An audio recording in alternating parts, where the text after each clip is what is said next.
Today we'll be getting into a recap of our most recent trip to Walt Disney World that we just got back from yesterday.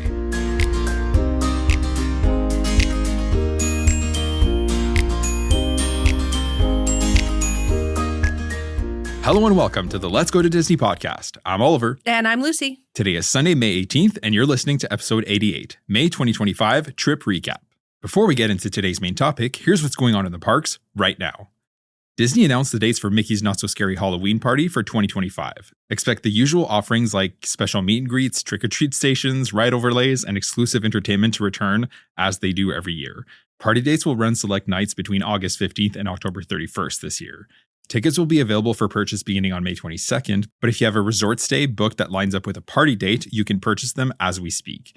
There was an increase in the most expensive tickets for the year, so the range will be $119 to $229, with the most expensive dates being the closest to Halloween. So also note that typically speaking, the first party, when everyone, especially like creators, want to experience the first of the season, and then the parties that are closest to Halloween are usually going to be the first to sell out. So that first one, and then again, closest to Halloween. So if you're eyeing these timeframes, don't delay the purchase of your tickets because they're going to be the first to sell out. So, and as usual, if you are an annual pass holder, you can, purchase your tickets at a bit of a discount. I think it's 10%, which is pretty good. Yeah. 10% is 10%. Yeah, exactly. Disney also announced the return of Epcot's International Food and Wine Festival for 2025. So the festival will run August 28th through November 22nd this year. There's going to be over 35 global marketplaces, which is what the food booths are called for this festival. So expect to see favorites to return as well as some new offerings.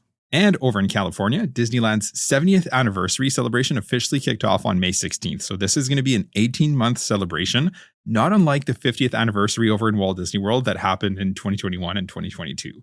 So there's lots of time to take part in the festivities in the coming months. And in Universal news, Epic Universe will finally officially open this week on May 22nd, which is Thursday. Expect a big hoopla, and Universal will host a live stream of the grand opening the night before on May 21st at 6 p.m. If you go to the Universal website, you'll be able to join from there, and then you can sign up to get a link sent straight to your inbox. We will say that it already feels like the park is already open with all of the previews and the coverage that has been coming in recent weeks, but it'll definitely be nice to actually have the park officially open. Honestly, I've been trying to avoid all of those videos because I want to have nothing spoiled for me, but it's pretty hard because everybody's posting about it. Yeah, exactly. Universal also announced dates for its Halloween Horror Nights for 2025. They will kick off on August 29th and run through to November 2nd. Halloween Horror Nights will increase in frequency in September and October, but like previous years, there will be no Halloween Horror Night on Mondays and Tuesdays, so you can plan around that.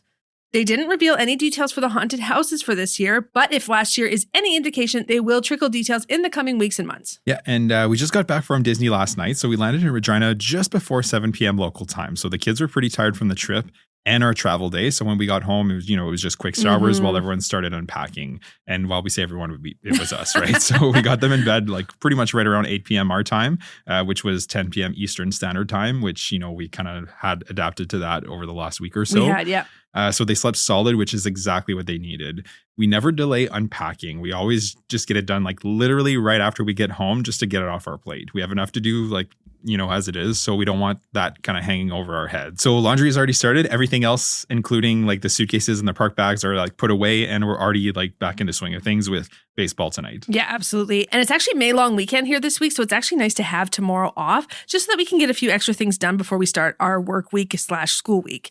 The kids have baseball every single day this week. Our son has a project due on Friday. So yeah, we're right back into it. We've got some major Disney blues, though. We always do when we get back.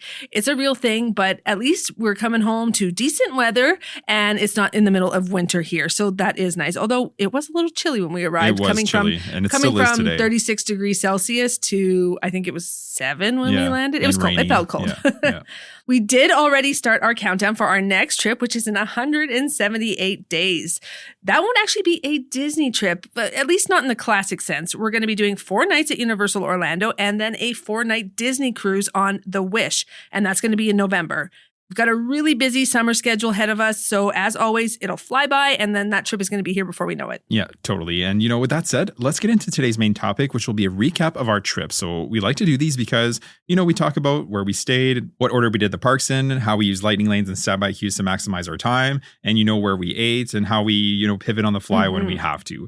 We think it's a good indication of how a Disney vacation could go and how the things we talk about, on the podcast, we do put it into practice when we're actually on property, right? We practice what we preach. We don't just, kind of make this up. Yeah. Like we actually do those things, right? So, plus we like to relive the trip a little bit, which is something that, we always like to do on the podcast because, it just keeps the magic alive for that much longer. Absolutely. So last Saturday, which was May 10th, we had an early flight out of Regina through Calgary, and then we went straight to Orlando from there. Our local airport is super small. We're talking less than 10 gates, so that doesn't have very many flight options that don't have to go through Calgary or Toronto. And at certain times of year, they do actually have a direct flight direct to Orlando, but only once a week on Friday. So it's actually pretty limited in that sense.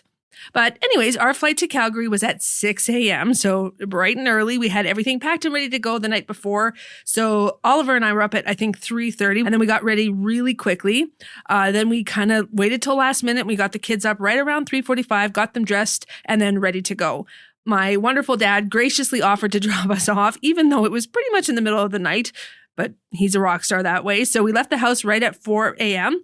We don't actually live very far from the airport, so we were able to walk into the airport around 4:20, I think. Yeah, it's about a 20-minute drive. So as you know, if you've been listening to the podcast for a while, we always carry on. So we were all checked in and we didn't have to stop at the, check-in counters to drop off bags at all or anything like that. We just went straight to security, which is upstairs. There was no line, so it took us like all of 5 minutes to get through. We had packed peanut butter sandwiches for the kids. Lucy and I grabbed a coffee at Tim Hortons, and then our flight was on time and it actually went really well. The flight from Regina to Calgary is just over an hour gate to gate. So we're getting off the plane in Calgary right around 7:25 a.m. We made our way through security again, since US security is a little different. And we're Nexus cardholders. So there was a little, I say little, but basically no wait for us there. It was pretty much, the same thing at customs. They have those Nexus machines that just kind of take your picture. And we quickly spoke with the Customs and Border Patrol agent and away we went. Our connecting flight was at 10:05. So we grabbed a more substantial breakfast at a place called Belgian Beer Cafe on the secure US side. That took us pretty much to our boarding time. And then the flight was on time, and the Calgary to Orlando leg is just under 5 hours gate to gate. So not an insignificant flight by any means. The kids had their tablets with shows and games already downloaded. Thank goodness for that. And we had actually done the same thing on our own devices, and the flights went really well. No issues there whatsoever. Oliver actually got our room assignment during the flight, and we were staying in building 38 in the Trinidad section of the Caribbean Beach Resort. We knew that these were the Little Mermaid rooms, which is fun, but we also know that Trinidad is just about as far as you can be from that main lobby. Not a deal breaker, but we knew there was going to be lots of walking involved during our stay. Yeah, absolutely. And, we landed just before 5 p.m. Orlando time, since we lost 2 hours with the time change, right? So like we said, right, we already had our carry-on, so we made our way to arrivals and grabbed our Uber from there. Sophia is still pretty small, so we actually travel with a small kind of little booster seat that actually is small enough to fit in a backpack, which is nice. And in case you're curious, the Uber was $56 and right around $70 with tip. That's from MCO to Caribbean Beach. This is pretty standard, like trip over trip, right? The trip from the resorts on property, like pretty much any resort on property to MCO, is in that $45 to $60 range on average before tip. We got to the resort right around 6 p.m. local time, and at the lobby, we spoke with Bell Services, and they actually have shuttles that will take you and your luggage right to your rooms. They told us that we were about a 15-minute walk to our room, right, in building 38 from Trinidad from the main lobby, right? So we loaded into a large van with our backpacks and carry-ons, and we were walking into our room right around 6:15. So to give you an idea of how much time it takes to get to Disney from MCO, we were in our room about 1 hour and 15 minutes after landing, which is actually really good, all things considered. Your mileage may vary here depending on where you're staying and how you are getting to your resort. If you are taking Mears Connect or picking up a rental car, it will more than likely take you quite a bit more time to get to your room. We got settled into the room. It was actually pretty nice. It didn't wow us by any means, but it was actually very comfortable. We had 2 queen beds, one of which is a pull-down Murphy bed. The room also had a 5th sleeper that pulls down from the TV stand. Oliver and I were in one bed, and then Caleb was in that pull-down queen bed, and Sophia was in that 5th sleeper bed. This is how we're usually set up, and it actually works really well for a family of 4. Our kids can share a bed if they need to, but if they can each have their own space, it's definitely ideal. Yeah, for sure. We then got our swimsuits on and headed right over to Old Port Royale, which is the name of the lobby here. So this is the thing. It wasn't a deal breaker for us, but it was definitely a good 10-minute walk from our room to Old Port Royale and then the main pool. That might be a deal breaker for some though. So that's definitely something to keep in mind if you are staying here.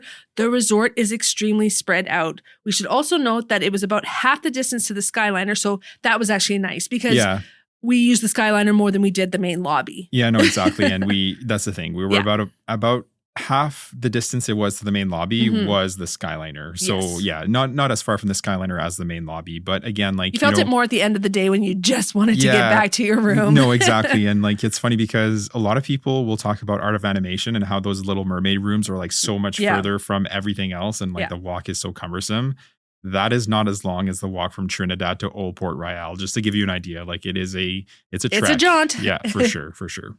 So either way, we had a quick dinner at Centertown Market, which is the main quick service at the resort. The kids both had cheeseburgers. I had the mango barbecued pulled pork sandwich with cucumber tomato salad, and Lucy had the arroz mamposteado. Sorry if I'm mispronouncing that. I'm sure I did not pronounce it that way when I ordered it. Yeah, but anyways, it was crispy pork carnitas served with Spanish-style rice and beans and crispy onions and fried plantains. And that was delicious. And I was actually jealous that I didn't get that. You were so jealous. You looked at it, and as soon as we sat down, you're like, darn, I ordered the wrong thing. I know I should have gotten that. Not that the pulled pork sandwich was bad. No. It was just, yours was that much better. Yes. And then after dinner, we went for a swim. It had been raining when we first landed, but it did clear up a bit. So we were actually able to have a quick dip. But when we were swimming, it started raining again. So we packed up and made our way back to the room when there was a bit of a break in the rain. We usually grab some bread and peanut butter from the merchandise store at whatever resort we're staying at for a quick breakfast in the mornings before our park day. But of course, because of the rain, we forgot, right? So I doubled back to the lobby to grab that while Lucy was getting the kids ready for bed.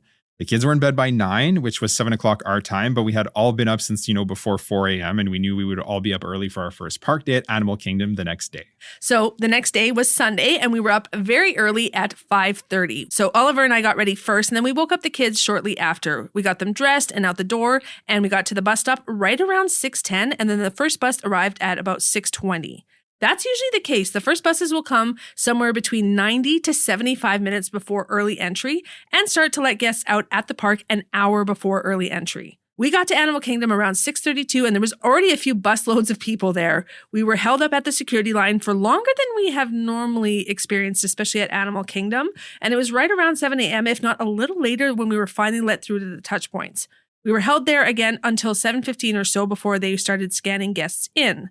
For Animal Kingdom, they scan guests for early entry pretty much right when you scan into the park. So if you do not qualify for early entry, I promise you there really is no reason for you to come any earlier than closer to actual park open because you're literally going to be stuck where what's there altogether? Guest services? No, that's the thing. There's not a whole lot, right? So yeah, if you don't qualify for early entry, the park was opening at 8. No reason to show up much before 7:45, 7:50. Exactly. And then when it opens, you can kind of make your way to wherever it is you're heading. Exactly. Agreed. So once we were through the early entry scanning point, essentially I carried Sophia to the bridge that leads into Pandora, which is where they hold guests until they bring you forward towards the attraction. We were right near the front of the pack. About 2 minutes later, they brought us forward, and that's the same chaos as always, right? So it's just a huge mass of people walking forward, and they take you right into the land before doing a sharp turn, and then everybody has to walk around that cast member, and then you kind of start to walk towards the main queue line.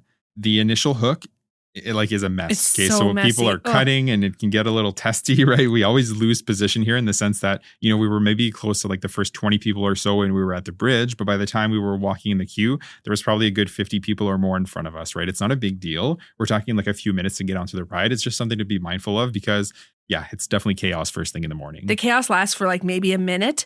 But it's just a very frantic minute and you're trying to make sure your kids don't get trampled on. Yeah. You're just trying to stay together. Trying not to yell at the person that's cutting in front of you that you blatantly see cutting in front of you. But anyways. No, we're pretty chill. So, So we got on there fairly quickly though. It was a great ride as always. And then after that, we made our way over to Navi River Journey, which was right next to it. We were getting on Navi River Journey right around 8 a.m. and it was a walk-on at that point. Now, depending on if you have multipass or not, it definitely changes our third ride of the day. We always rope drop the Pandora rides, but when we don't get multipass, we usually go over to Kilimanjaro Safaris next, and when we do have it, we go over to Expedition Everest next. We had purchased multipass since we had the kids with us, so we went to Expedition Everest from there. The park actually wasn't too busy, so we actually got to ride this 3 times in a row with virtually no wait, just the time it takes to actually walk on the attraction and then back through the queue. After that, we headed back to the Africa section of the park and stopped at Creature Comforts, which is the Starbucks location at the park. Oliver and I had coffee and the kids had some croissant. That was just to tide them over until lunchtime. And then we actually had a lightning lane for Kilimanjaro Safaris. I believe that was at 8:50, and we redeemed it right around 9:30. We had a great ride. It was overcast and a little bit cooler, so we saw so many animals, and that's usually the perfect time to go. Yeah, early morning. Early morning, not too hot. They're just all very active at that point. After we were done there, we did go on the Gorilla Exploration Trail. Yeah, exactly. And after that, we had our lightning lane for Navi River Journey to ride it a second time. So that was right before 11 a.m. So we did that a second time. And then it was right around 11 a.m. when we got off there. So we had some lunch at Satuli Canteen. The kids had cheese quesadillas, which is what they normally get there with veggie chips and oranges. And Lucy and I both had the smoked chimichurri braised beef bowls. And we actually really enjoyed those. I did enjoy. I had never had that before, and I will definitely get it again. Yeah, for sure. And after that, we had single passes for Flight of Passage. So we redeemed that and rode that for a second time. After that, we made our way back around the park and redeemed a lightning lane to ride Dinosaur, and then back to Asia to ride Everest a 4th time with our lightning lane. It was right around 1 p.m. at this point, so we stopped at Tamu Tamu Refreshments for a sweet treat. Oliver and I shared the pineapple crisp sundae, and the kids each got a small scoop of vanilla ice cream. Right after that, we caught the 1:30 show of Feathered Friends in Flight. It was actually a really fun show for the whole family. Basically, it's different birds that have been trained to perform certain tasks, like collecting dollar bills from guests, untying shoes, speaking, and singing. It's just under half an hour, and the kids really got a kick out of it. We would definitely recommend this show to anybody who's in Animal Kingdom. After that, we were near the Maharaja Jungle Trek, so we walked through there. We also caught a glimpse in the distance of the newest baby tiger, Boxo. He was further away, kind of like hiding, but we could definitely see his back with his paws up in the air. He was kind of being goofy or maybe sleeping, I'm not sure, but it was very cute. Yeah, agreed 100%. So after that, we snagged a lightning lane for Festival of the Lion King for 3 p.m. Not that it's necessary, but we had multi-pass, so we figured why not? Caleb really wanted to see it, and it was a great show as always. After the show, we made our way back to the buses and essentially the front of the park, and we went back to Caribbean Beach. We all got cleaned up and changed into like nicer clothes, and then we took the bus into Disney Springs because we had a dinner reservation at 6:30 and we wanted to get a bit of shopping in. And then when we got to Disney Springs, we started walking towards World of Disney, and of course it started pouring rain, right? So we tucked into the store and got some shopping done. We lingered in there, for the rain to slow down, and when it finally did, we were, getting close to our reservation time, so we just boogied over to Raglan Road and checked in. As we were waiting in the lobby, there was like a torrential downpour and everyone was dipping into the lobby just to like avoid getting soaked, right? And it was a bit of a disaster in there and they were running behind. And I think essentially what was happening is that people were looking outside, saw that it was like pouring rain. So they're like, hey, we're not going to leave our table right away, which just like exacerbated the delay and like people being seated. That is totally what was going on for sure. Yeah. And you can't blame them for not wanting to go outside. We didn't want to be outside either at that point. Agreed. And then when we finally were seated, we were well away from the main stage area, which was a bit of a disappointment and it was kind of unfortunate. But we could still hear the live music, but it's just not the same as being in the space and then seeing the performers. So it was a bit of a miss for us. The kids had pasta. Sophia had the mac and cheese and Caleb had the penne pasta with meatballs. Oliver had the fish and chips. You said they were delicious, right? Absolutely, yeah. And then I actually had the steak with mashed potatoes, battered onion rings, and peppercorn sauce, which is something I really enjoy, but I kind of wish I would have went with my gut and had the bangers and mash, which is what I kept saying I was going to have. Yeah. And then I don't know, I was like the steak, craving steak in the moment. I don't know. Anyways, all good, but I kind of wish I would have gone with that one. After that, it had stopped raining finally, and we were able to grab some ice cream from Vivoli Il Gelato before making our way back to the bus. We didn't have to wait long, and then we were in bed at actually a pretty decent time for our second park day on Monday. Yeah, exactly. Monday morning was our Epcot day, and we were up at 6:15 and got ready, and the kids up right around 6:35 or so. So I made them peanut butter sandwiches for the road, and we were out the door just after 7 o'clock. We actually stopped for a quick coffee at Spyglass Grill, which is a small quick service location in the Trinidad area of the resort, not far from our room, probably like actually a 30-second walk from our room, which was really nice. We walked over the Skyliner and got there around 7:15 or so, and there was about 20 people or so in line in this, like for the Skyliner ahead of us, essentially. It was raining at this point, and it rained pretty much all morning into mid-afternoon on this day. So we got on the Skyliner pretty much right at 7:30, and when we got to the International Gateway entrance, guests were already there and had already been let into security and then in at the touch points, and they were actually waiting in line to be scanned for early entry. So that was like the latest we had ever been there for rope drop. Yeah, we're pretty consistently some of the first few people. But you know what? We have to remember it's okay to be like 15 it's all behind. relative. It always looks a little bit overwhelming at first. You're like, oh, we're so late. But it all works out. No, exactly. So we made our way right to where they scan for early entry. And again, we were about 50 people or so back from the cast members with the tablets, right? So it was coming down pretty hard at this point, and they actually let us into the France Pavilion like much earlier than usual. And then once we were at the bridge that actually leads into France, it was actually raining so hard that they brought everyone forward into the queue of the attraction. And actually a cast member came over like the intercom at the attraction saying that they weren't going to open the ride any earlier, right? So it was still going to open at 8:30, but they had let us in all the way into the queue of the attraction to get us out of the rain, which everyone was like hugely thankful for. The first, I don't know how many people were fitting underneath the covered parts at that point, but we were all very grateful. Yeah, no, there was quite a few people. Yes, and like absolutely. the couple in front of us, like they commented like, oh my God, that's what a godsend, because it was like pouring rain. Yes, it was. Yeah. So we had brought umbrellas with us, but our feet were already pretty wet at this point. The attraction opened on time, so we rode Remy's, and once we were done, it was still raining, but we made our way over to Norway to ride Frozen. The wait was actually less than 10 minutes, which actually speaks to the fact that a lot of people that used to head to Frozen and Remy's now head straight to Guardians since it's dropped its virtual queue, but it was also raining pretty hard that morning, so that helped wait times for sure as well. After Frozen, we went to our first lightning lane, which was for Mission Space. We did the orange side for the first time ever with the kids. We weren't sure how they would do, but they actually took it like champs. I think they preferred it over the green. Yeah, I think so. I always worry because our son does get motion sickness that it's going to be too much for him, and didn't even faze him. Honestly, I'm not sure why we doubted them, because whenever we put them on a ride, there isn't a single ride that they haven't loved or haven't been able to handle. Yeah, agreed 100%. They're really good for that. They really are. So that was kind of our gimme ride so that we could actually book Frozen, which we ended up doing right away. We booked it for 8 p.m. because that was the earliest time available. I was actually able to refresh it and get a 12:30 return time, which was awesome. Yep. We actually got pretty wet when we went from Frozen to Mission Space because it actually started raining cats and dogs at that point, and we were all kind of feeling a little bit chilly. So we actually went to Connections from here and sat down for a hot coffee, and then we got some croissants for the kids just to tide them over and give everybody a break from the rain. No, exactly. We were all kind of wet, damp, and our shoes were damp and socks. It was just a really wet morning. Yeah. Not to be a Debbie Downer, but it was a wet morning. Yeah. And essentially when we were at Connections, the wait for Guardians was at 75 minutes initially, like when we first sat down, but it soon dropped to 45 minutes. So we finished our snacks and we zipped right over there since Connections is literally like right next to it. And I was curious, so I actually timed it on my watch, and it took us 24 minutes to get like from the time we entered the queue to the pre-show with Terry Crews, and 42 minutes we were on the ride. So essentially from the moment we entered the queue to when we were actually boarding the ride vehicle, it was 42 minutes. So it was pretty close.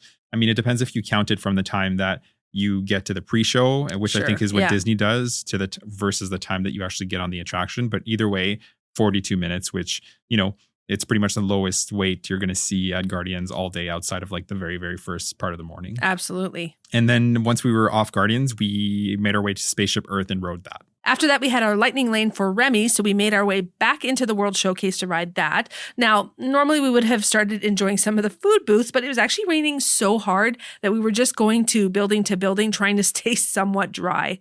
After Remy's, we then went back to Norway to ride our lightning lane for Frozen. And then when we came out of Frozen, there was actually finally a short break in the rain. So we walked over to the Mexico Pavilion to the Jardín de Fiestas booth and had the giant tostado de carne and the choco flan.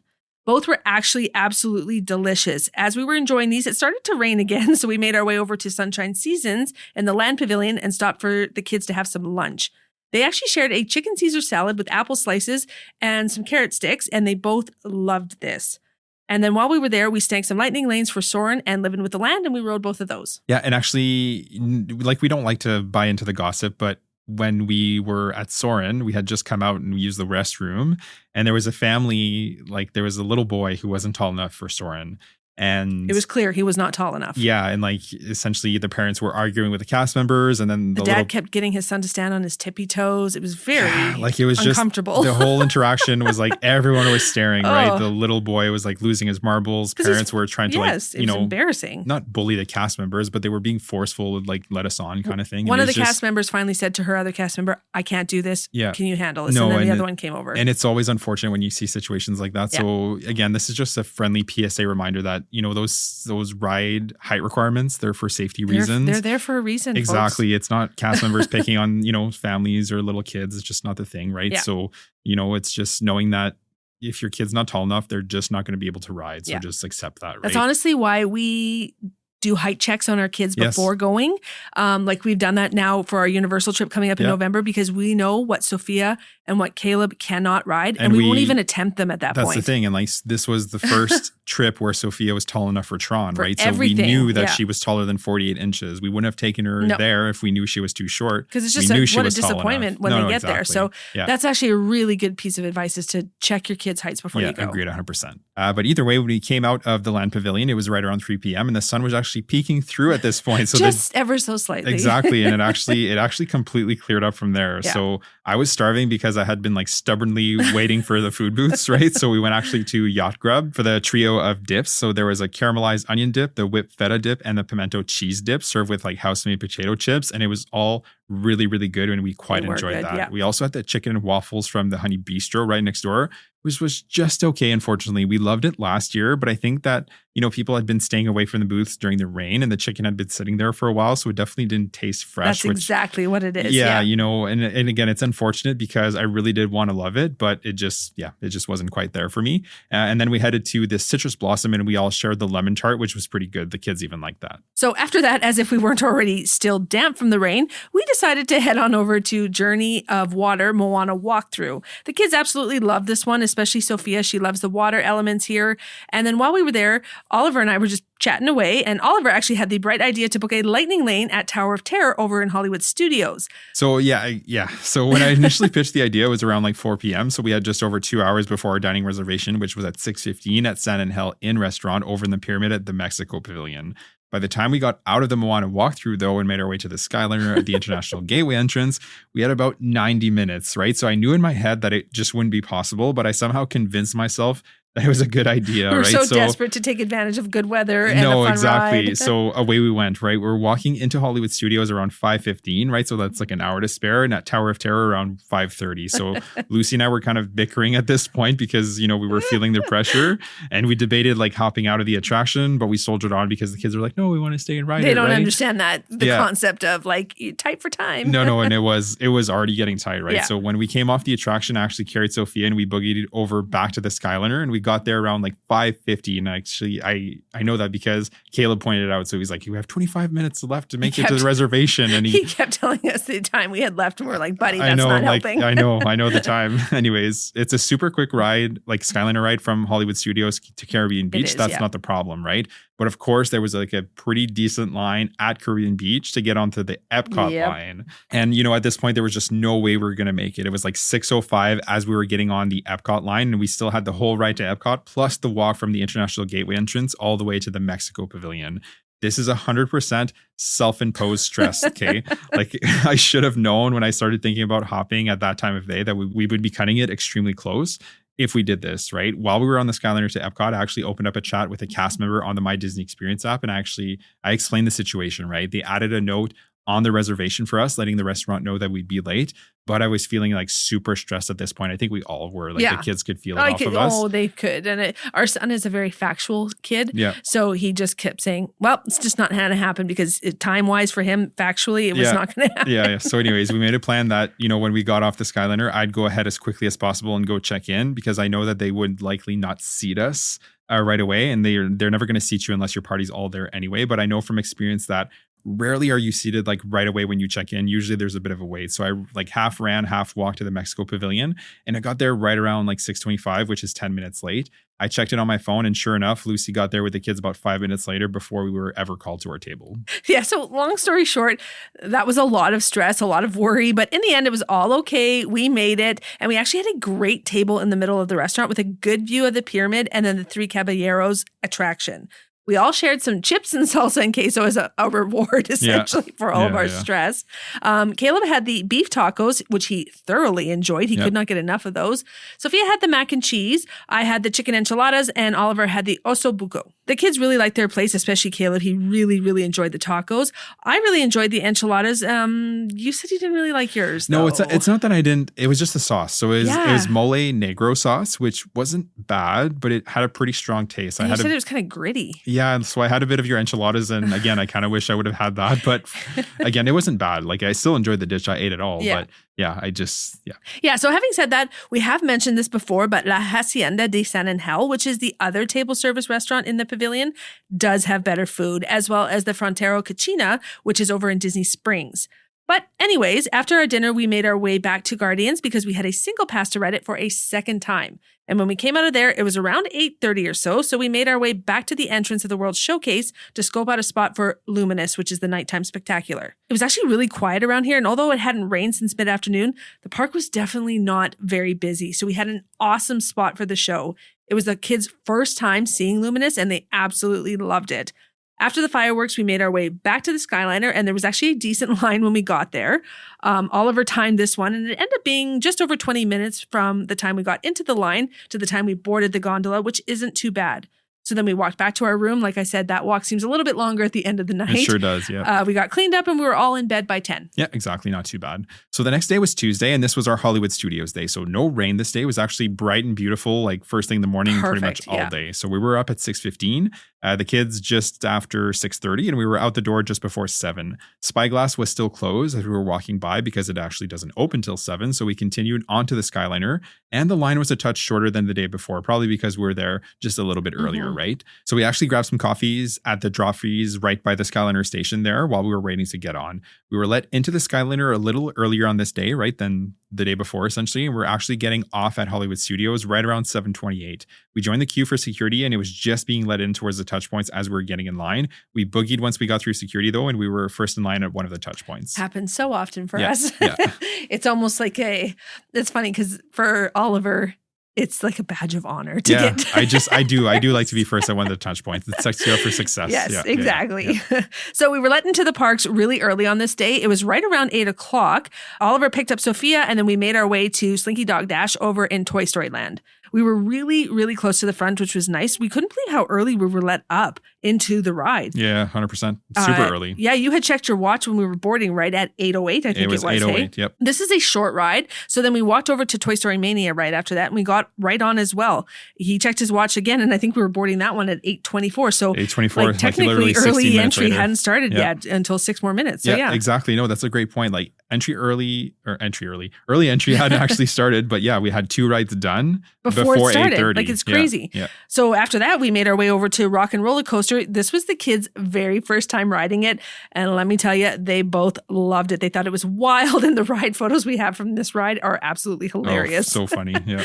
So once we were off of there, we walked right over to Tower of Terror next door and rerode that back to back since our first lightning lane was for Tower of Terror. And that was at 9:15. Yeah, exactly. And after the 2 rides on Tower of Terror, we actually stopped at Charlie Car Cafe, which is the Starbucks here, for another coffee and a snack. I think we earned it. We had a busy morning. Yeah, we did. We got a lot done. Yeah. And then the kids had croissants, and Lucy and I shared a carrot cake whoopie pie, which is one of our go-to snacks.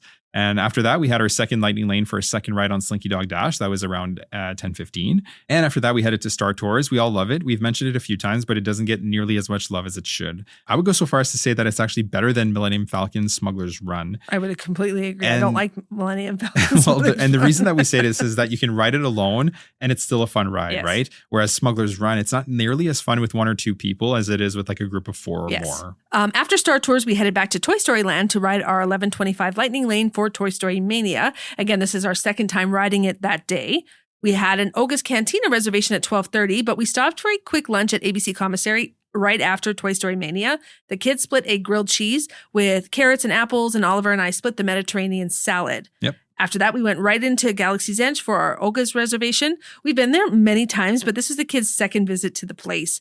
Oliver and I both had the Besbin Fizz. It's the best drink on the menu, in our opinion. Yep. Even better than the Fuzzy Tauntaun, in our opinion. Caleb had the Hyperdrive Punch, and Sophia had the Carbon Freeze. The Carbon Freeze also has bubbles like the Besbin Fizz, and Sophia really got a kick out of that. She thought that was so fun. Yep. She had to let the fizz go down a little bit before she could enjoy the drink, but she just thought the concept was really cool. And it also comes with like those boba pearls, and the kids... They were obsessed with those blueberry ones. They ate them all. They thought that was fun too. Yeah. Sophia even shared with her brother. Yeah, which doesn't always happen, but that was nice. Yeah.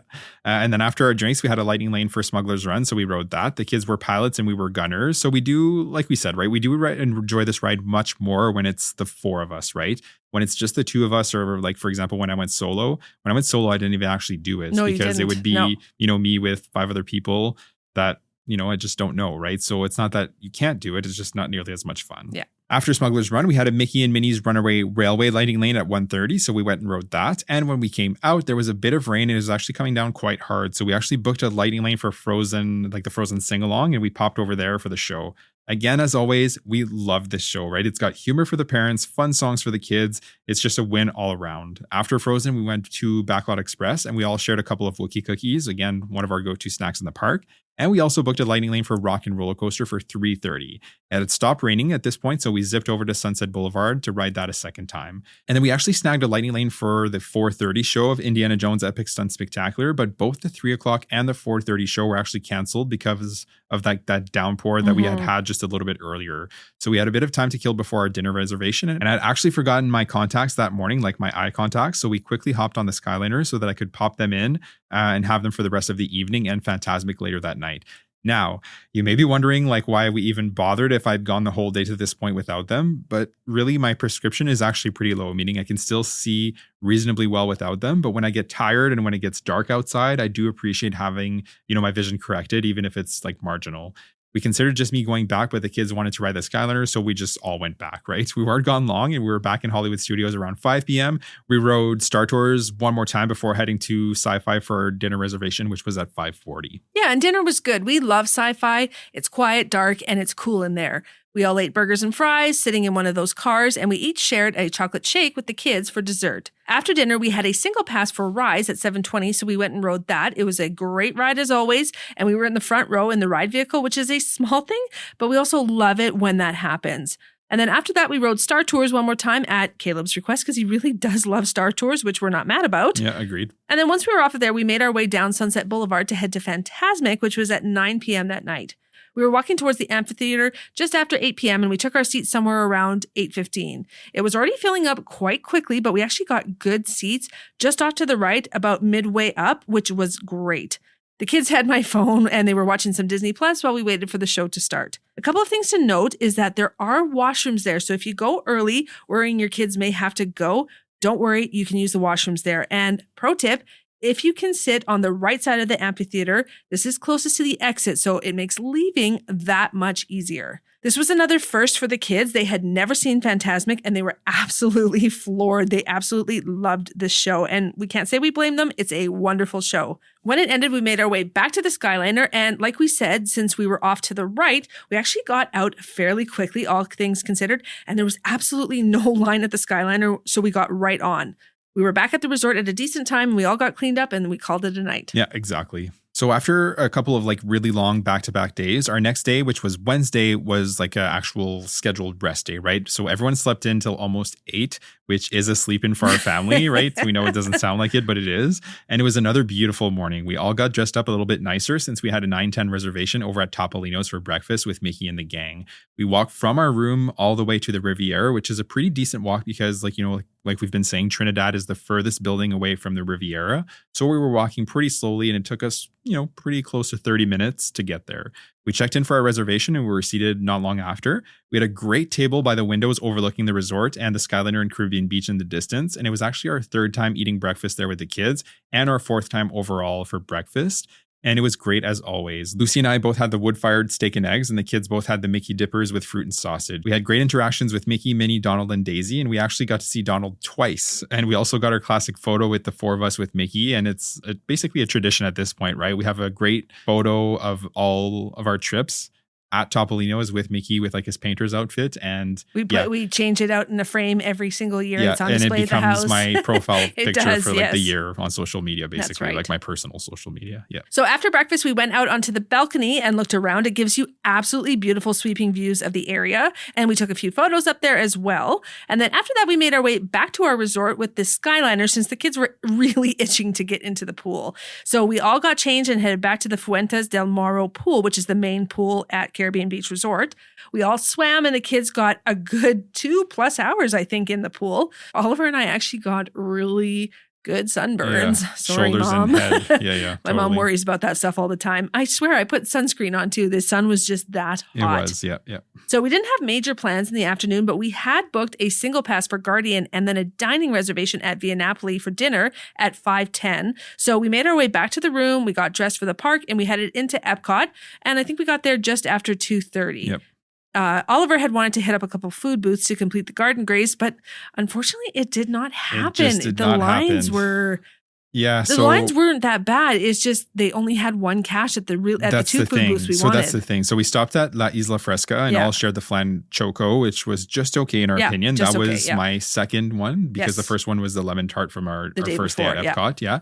And then we made our way around the World Showcase. We stopped at Bauern Market in Germany, but like Lucy's saying, basically the line was really long and there was only one cache open and it was like barely moving. And it was the same thing over at Refreshment Outpost. And it was super, super hot. And the kids just had like zero patience. So we cut our losses and we headed for our single pass for Guardians, which was at 3:30. Yeah. Once we were done that, we walked over to the Seas Pavilion and rode the Seas with Nemo and Friends at the kids' request. And after that, it was getting close to our reservation time and we needed to get to Italy. So we walked over to the pavilion just in time. We enjoyed dinner here as always. It's delicious pizza. The kids each had the child's margarita pizza and Lucy and I shared a large, like half 4 cheese, half meat lover pizza. And like it's massive. But like the crust is like super, super thin. You can finish it between 2 people. Definitely, yeah. It's a lot of food for 2 people. You could definitely do it for 3, but I was super hungry, so you were, I ate a lot of pizza. And then after dinner, we went to l'Artisan des Glaces for dessert in the France Pavilion. The kids had a cup of single scoop of chocolate for Caleb and vanilla for Sophia. They're kind of plain Jane like that, and it's totally fair. Chocolate and vanilla ice cream are delicious. And Lucy and I had waffle cones. I had the caramel fleur de sel, which is essentially like salted caramel. Salted caramel, yeah, exactly. And you had the mint chocolate. And we always tease Lucy with the mint chocolate because nobody else likes it, right? Like, so whereas like we can all taste each other's ice cream, like chocolate, vanilla, salted caramel, right? It's all like pretty standard, but no one wants to try the mint chocolate. So you're safe, right? It's all yours. Mine. Yeah. I don't know why people hate on it so much, but I love mint chocolate. I just don't. For me, it's like the mint with the sweet. I don't know. It's like a toothpaste for you guys. Yeah. Anyway. After dessert, we took the Skyliner back to the Caribbean beach and we got on our swimsuits and we headed back to the pool for an evening swim. We were in the pool until just about before 9 p.m., right around like 8:50 or so. Yeah. And then we all got cleaned up and we were off to bed for our Magic Kingdom day the next day. Yeah, so we hadn't mentioned this yet, but historically, we always had our Magic Kingdom day as our first day because we really like to start the trip out with the flagship park. But with the changes to Lightning Lane and booking 3 selections at 7 days, we've been putting our Magic Kingdom day later in our trip so that we have better pick of return times for our initial 3 selections. And we were able to do that. We have 9, 10, and 11 o'clock return hours for Tiana's, Haunted Mansion, and Pirates of the Caribbean. We organized our days in order on how competitive Lightning Lanes are. So Animal Kingdom, then Epcot, then Hollywood Studios, and finally Magic Kingdom rounds it out. Yeah, exactly. So for our Magic Kingdom day, the park was opening at 9, so early entry was 8:30. So we were up just after 6 and the kids just after 6:30. We all got ready and headed to the bus stop just after 7. The bus came around 7:15 or so and we got to Magic Kingdom just after 7:35, which is already kind of late because a lot of people were there already. Yes. Because basically at 7:30 is when people, start to get off the buses, or like the people who are walking from the Contemporary, they are able to like walk through. Mm-hmm. So yeah, there was already like a lot of people stacking up at the touch points. Oliver's competitive nature was really being fueled by all the people. Yeah, my eye was twitching. No, I'm just kidding. We were fine. We boogied quickly over to the leftmost touch points because the ones on the right, aka the ones closest to security, already had a ton of people lined up. Okay, so here's your PSA. Okay, pro tip, folks. People will overwhelmingly get into the first couple of lines they see, even if there is a significant shorter line elsewhere. It's the strangest thing, okay, but it's constant. It happens literally all the time. And it was happening that morning, no exception, right? So we continued to the furthest leftmost touch points. And we were the third in line at one of those, right? It's just what it is. Go to the shortest line. It's People are like sheep. They just follow. They're almost like not even looking up. They're just following the legs in front of them. I know. And it's the honestly, we noticed thing. it at the Skyliner too, because the Skyliner, once you get through the initial queue, there's 2 lanes that you can go into. And the one lane was full. And people just kept following each other, barely looking. And we went into the next lane and we were the next people on. Like, I know, and you almost feel bad. You almost feel bad feel guilty, but sorry. But at the end of the day, there's 2 lines. And it's the same thing, and it's the same thing in the morning at those touch points. Like you just keep walking. Just look for the shorter line and go to it because, go against the crowd. You're going to be rewarded for it for sure. So either way, we were close to the front, like we said, and then we were let into the park just before 8. Oliver picked up Sophia, as he always does, and then we headed straight for Seven Dwarfs Mine Train. This was our first experience with the new rope drop system at Magic Kingdom. So previously, when you headed to Fantasyland, you got held in a large mass of people between Cheshire Cafe and Cosmic Rays, and then you were brought forward by cast members at 8:30. It was such a gross mess, kind of like it's done at Animal Kingdom with Flight of Passage. Now you go straight to the attraction and you queue there. It's much more orderly and way more pleasant. You just get there when you get there, essentially. Yep.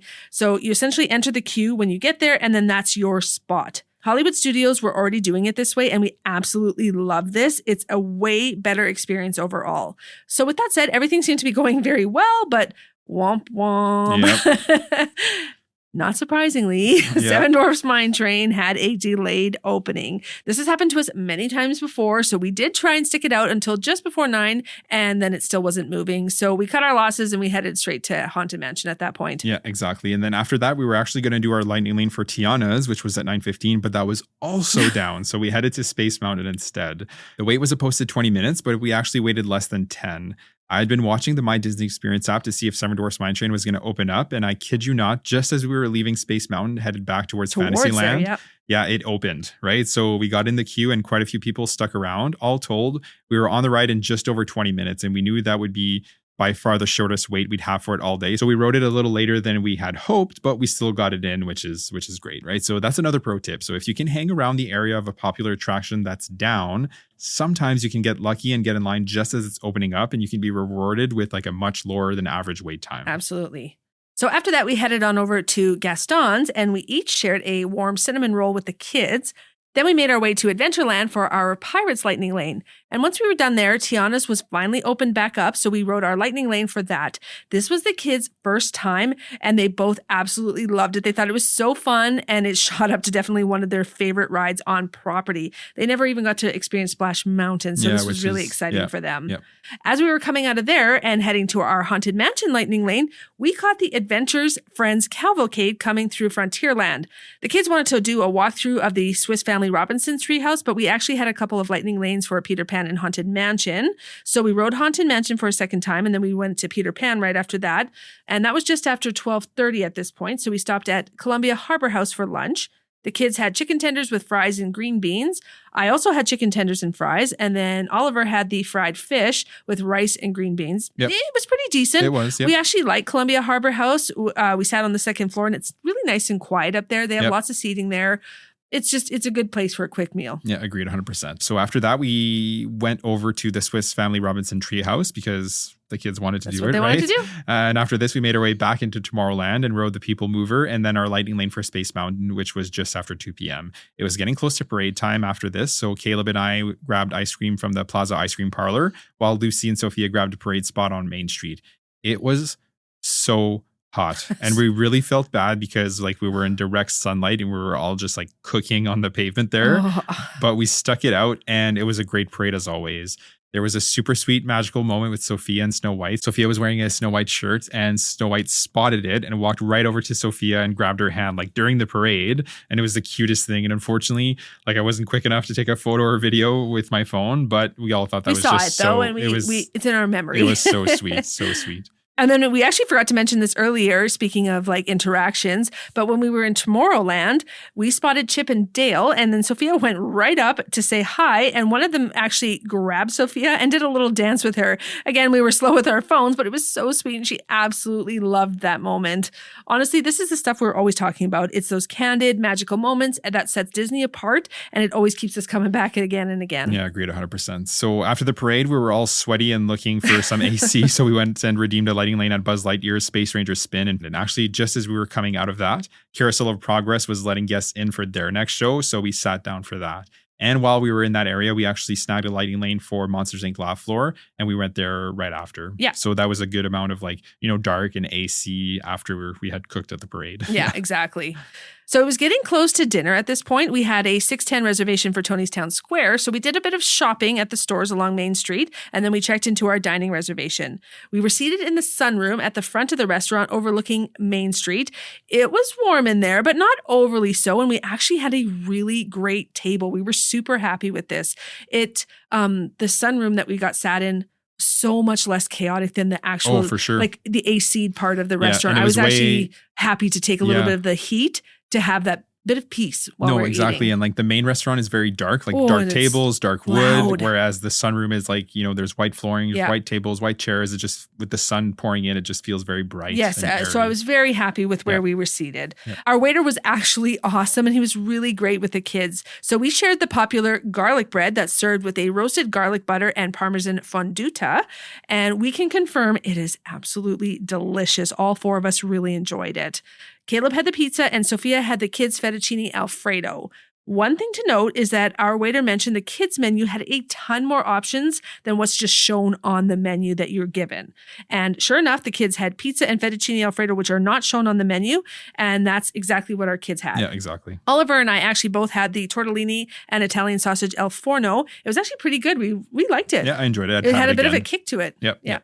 And then after dinner, we had a lightning lane at Jungle Cruise, which was just after 7. So we headed back to Adventureland and rode that. And then we had our single pass for Tron. So we headed into Tomorrowland and rode that. This was Sophia's first ride on Tron, right? Since it's the first year that she's tall enough to ride. And she absolutely loved it. It was a huge hit for her. Mm-hmm. After Tron, we headed back towards Main Street to scope out a spot for Happily Ever After. And the show was actually later that day. It was scheduled for 9:20 instead of 9 p.m. since the days are getting longer, right? So it gets darker a little bit later. One thing to note for Happily Ever After is that it's a bit of a chaotic mess anywhere near the hub. Okay. So people will scope out their spots starting like a couple of hours before showtime. And while we're not here to criticize anyone, to us, it's a bit futile because inevitably what happens is as the showtime starts to get closer, more and more people will flock to the hub. And then again, as showtimes get near, everyone that's sitting is going to have to stand. Like cast members are going to tell you to do that, right? And then everyone's going to be pushed forward and sandwiched basically like shoulder to shoulder. So you may have found your spot before everyone else, right? But you're almost certainly going to be moved from that spot as showtimes gets near, right? So it's just something to be aware of so you're not like majorly disappointed on the day of your visit. So either way, we were there about 30 minutes early or so, maybe a little bit earlier. We definitely witnessed some tempers flare, as they sometimes do as people start to arrive to watch the show and start to invade the space of the people that have been there for a while. Yeah, totally. It also didn't help that the show was almost 10 minutes late. For some reason, it didn't start until closer to 9:30. Which we never experienced. No, like it's like Disney is to the minute, to the second. I was surprised. Yeah. But when it did start, it was a great show as always. Oliver had Sophia on his hip so that her head was kind of at the same height as his so that she could see everything but not obstruct anybody behind us. Exactly. And I think she whispered something to you, hey? Yeah, she goes, the castle is so beautiful. Like just as like the fireworks were starting. So again, like hits you in the feels. It hit me right in the feels. And the nighttime spectaculars just have a way of doing that. It does, yeah. So after the show, we made our way back to the buses and got on the second bus. We didn't have to wait long at all, honestly. That's the thing about the nighttime spectaculars. If you're taking a bus after, they're usually pretty good at pumping the buses through. Yeah, totally. So this was actually a really late night for us by our standards. So by the time we got back to the resort and had everyone cleaned up and in bed, it was getting closer to 11 p.m. at that point. Yeah, which is late for the kids. So the next day was Friday the 16th, and this was our last park day, and we had a split day on this day. So we started in Magic Kingdom, and we were going to finish at Hollywood Studios. So we were up at 6, the kids around 6:40, and everyone was slow going this morning because we were tired. Everyone was tired. So we were at the bus stop just after 7, and we were at the park a little earlier than the day before, but not by much. We were actually later than normal to the parks on both days. Historically speaking, when we're staying at other resorts, so think like Polynesian, Wilderness Lodge, Coronado Springs, whatever, right, among others, we're usually there earlier. This was out of our control. We were taking the first of us possible on each day. But having said that, again, we were still able to get first at one of the touch points, which we did on this morning. We were let into the parks just before 8. And again, we were a little closer to the front of the line for Seven Dwarfs Mine Train on this day. The big perk is that the ride opened on time, and it actually was a little bit early. So we were actually getting on right around 8:20. And then after we were off of there, we headed right to Peter Pan's flight. It was a posted 40-minute wait, but we only actually waited 26 minutes. And then after that, we headed to Haunted Mansion right at 9 as it was opening. From there, we went to Tiana's Bayou Adventure for our first lightning lane. And one thing we forgot to mention is that the day before, so our first Magic Kingdom day, Oliver actually booked an Ohana breakfast with Stitch. Now, our daughter Sophia is super into Stitch right now, like a lot of kids are. So we booked that at 11:40 on this day. So after we rode Tiana's, we actually started to book lightning lanes in the Hollywood Studios side for after lunch. Oliver was able to book a Tower of Terror, Rock and Roller Coaster, and Toy Story Mania, all between 2 and 3:30. He did awesome on all those. Yeah, it was lining up perfectly. Yeah. So essentially, he booked one with the one that was freed up when we redeemed our Tiana's Lightning Lane. And then he modified our Haunted Mansion and our Pirates of the Caribbean to the Hollywood Studios rides. Yeah, exactly. So long story short, after Tiana's, we stopped for a quick coffee at Main Street Bakery, then over to Tomorrowland to ride our single pass for Tron, which was right around 10:30. Yeah. And after that, we made our way out of Magic Kingdom around 11:10 and took the resort's monorail to the Polynesian for our Ohana breakfast, which was good for the kids because they had been asking about taking the monorail. Yes, everything worked out with that in that sense. Yeah. So it was a good experience. The food was good, but not nearly as good as the food over at Topolino's, right? That's just so hard to beat. Yeah. But, we met with Stitch, Lilo, Mickey, and Pluto, and Sophia was absolutely glowing when she met Stitch. We have such great photos of it. It was like she was so excited. She's clinging to him. She was so happy. It was so sweet. Totally worth it for us. The whole experience was about 90 minutes. So it was close to like 120 by the time we were taking the bus from the Polynesian to Hollywood Studios. So we got to Hollywood Studios around 1:45 and we had some lightning lanes to burn. So we headed to Rock and Roller Coaster first, then we went to Toy Story Mania, and then Tower of Terror, and then finally Rise of the Resistance right around 4 p.m.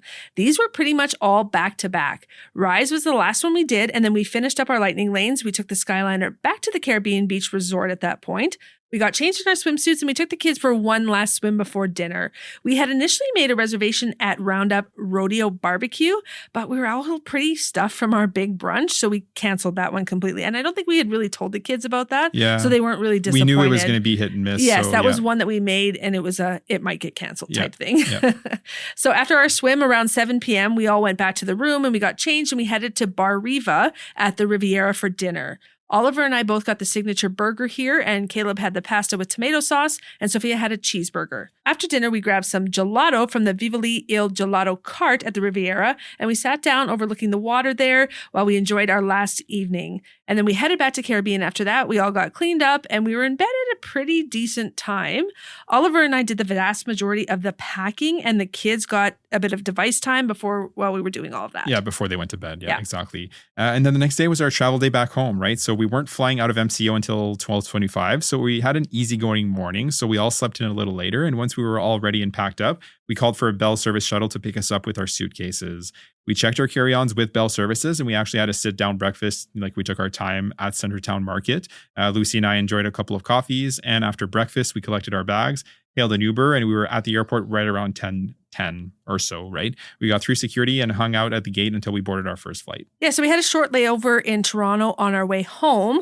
Oliver's credit card actually gives us access to the Maple Leaf lounges at the airports, and then this allows one guest. And then a friend of ours was actually so kind, and she gifted us a couple of guest passes as well for the lounge. So we were able to go and take the kids there and have some food to get us through for the rest of the day, because they have quite a spread there. They do, yep. And they have like desserts and unlimited pop. Yep. Alcohol. Yep. The Maple Leaf Lounge is a wonderful experience when you have a layover. Agreed. Yep. So then we boarded our flight back to Regina on time, and we got home just before 7 p.m. local time. We never delay unpacking, as Oliver said in the beginning of the episode, and my wonderful mom and dad picked us up. We got all of our suitcases and backpacks unpacked, and we started our laundry right away. And hey, that's it. That's our trip. Yeah. So, as you can see, we like to keep busy, right? This itinerary might sound like chaotic to some folks, and we're aware of that, right? We're kind of a go family. And we don't leave like too much relaxed Honestly, time. Our neighbors are big Disney people too. And Yeah. Brad, our neighbor, has said to us many times, I don't know how you guys do rope drop every day. Yeah. Totally. Right. So that's, but having said that, we did have a wonderful time and the kids did have a blast. For the most part, the trip went really well. We only had a couple of hiccups, and the biggest being like the major rain we got for most of our Epcot day, which was unfortunate. And we just love Epcot so much. So we really feel like we missed out on our day. Yeah, that's the thing. We didn't spend nearly as much time snacking around the food booths that we normally would, right? Or checking out the topiaries and the other like festival we just felt offerings. Like we were rushed from one cover to another cover. Exactly. So, and that's unfortunate. But outside of that, though, it was a pretty magical trip and we really did have fun. Yeah. And like we said at the start, we love doing these recaps because it lets us relive the trip. But we also hope that it can help you to find some inspiration as to how you can structure your days. You can take some of the things we do that you like and apply those to your vacations, or, some things we do that you may find unappealing and you want to avoid, and that's totally okay too. Either way, our goal is to give you all the information so that you can make the best decisions for what works for you and your travel party. Yeah, exactly. And before we leave you for the day, we'll close with our favorites from this trip. So what would be your favorite thing from this trip? Oh, you know what? Just spending time with our kids. I just absolutely love it. Watching our kids experience a couple of new things. Sophia with Stitch was a big one. Our son is just this beautiful, very factual kid. And sometimes I think that he doesn't always seem like a kid. He seems more grown up, and it's nice to just see him be a kid there and just let loose and have fun. Yeah, agreed 100%. What about you? Yeah, it's, I agree. Like it's always fun to have the kids there and like, to see the magic through their eyes. But yeah, I would echo the rides. Like it was awesome to see, them both experience Tiana's for the first time. They both had like huge smiles on their face. Yeah. Rock and roller coaster, same thing. Like the photos are so good. and Sophia riding Tron, like she was so pumped about it. Like she, the cast members measured her and she was like standing up proud because she knew she was tall enough. She was getting on that. Yeah. So no, it really was a really nice trip. We love going with them. No, exactly. So with that said, thank you for joining us today to talk our most recent Disney trip to Walt Disney World. If you haven't already, make sure to subscribe to the podcast so you don't miss any future episodes. And as always, if you could leave us a rating and review, it would be greatly appreciated. If you choose to do so, you can leave reviews right on Apple Podcasts. And for Spotify, you can leave a rating. You can also find us on Instagram and TikTok at Let's Go.to-Disney, as well as on our Facebook page, Let's Go to Disney. We share some helpful reels here as well as some fun ones. The link tree in the show notes will take you to all of our socials. Have a great day and we'll see you real soon.